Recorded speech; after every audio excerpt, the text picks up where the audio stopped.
Let's just talk about Gabby's a machine. She's an inviting machine.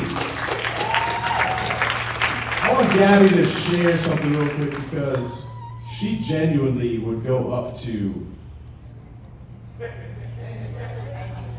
when I say anybody, I mean, she would invite the lamppost to church. Like, she'd go, now I mean this with all respect because it challenged me to go up to people and to continue to invite. So, question for you, how old are you, Gabby?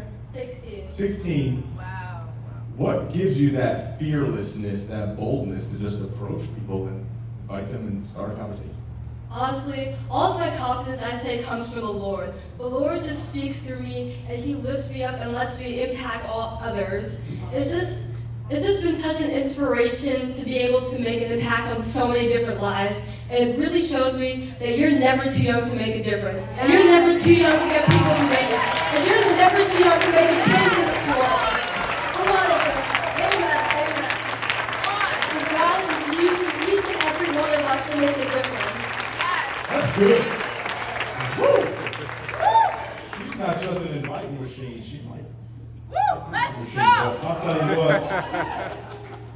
That's pretty cool. We're proud of you. We're proud of everybody on this trip. It was awesome. But you really were you were an encouragement to us because we ran out of flyers in like 20 minutes.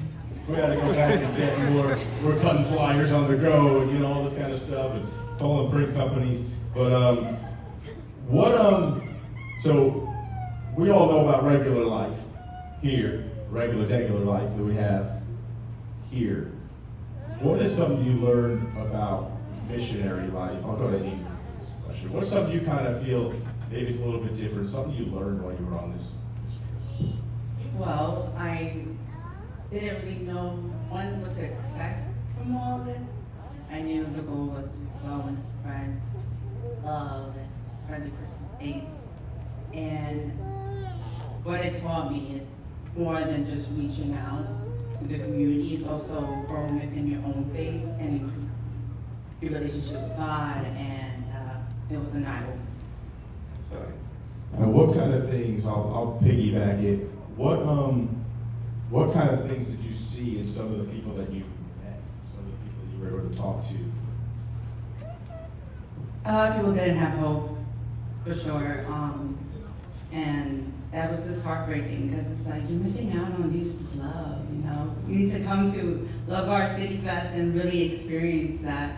So I pray that that we made an impact, even if we don't see it. But hopefully, when we go to heaven, we see those faces and like, yeah, I was part of that. That's awesome. And one of the ways we did know that we did make an impact, at least a little bit, was that I think someone mentioned it, that we invite people throughout the week.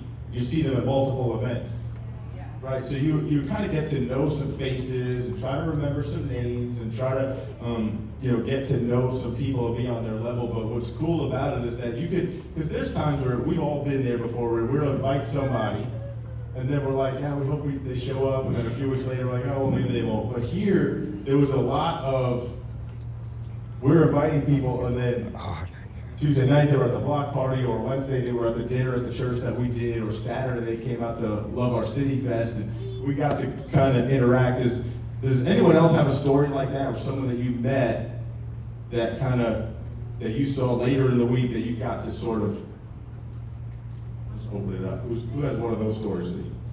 Someone pop back in. I guess I'll go. So we did this outreach called Laundry Love, and we were paying for people's laundry, and they were so grateful. I met this one individual named Ed, and he was telling me a story. It's like, okay, I'm gonna pay for your laundry, and now we have 20 minutes to talk. So I was getting his story, and he said that he was in a lot of trouble.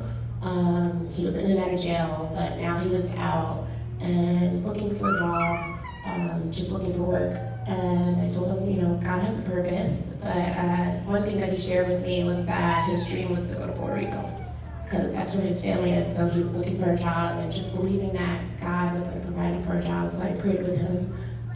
God gave me the words to speak, because it's hard to pray for somebody, but God gave me the words to speak. And I was like, Ed, I hope to see you on Saturday at Love Our City Fest. I was with the kids, and it was getting towards the end of the day, and I went over to get some water, and Ed was there, and he locked eyes with me, and he was like, I came for you, because I was just inspired by your prayer, and he was just floored by how Jesus is already moving in his life, and the prayer that I prayed for him, and I prayed for him again, and he was like, I'm going to church on Sunday. He said he's going to go to church at the bridge. So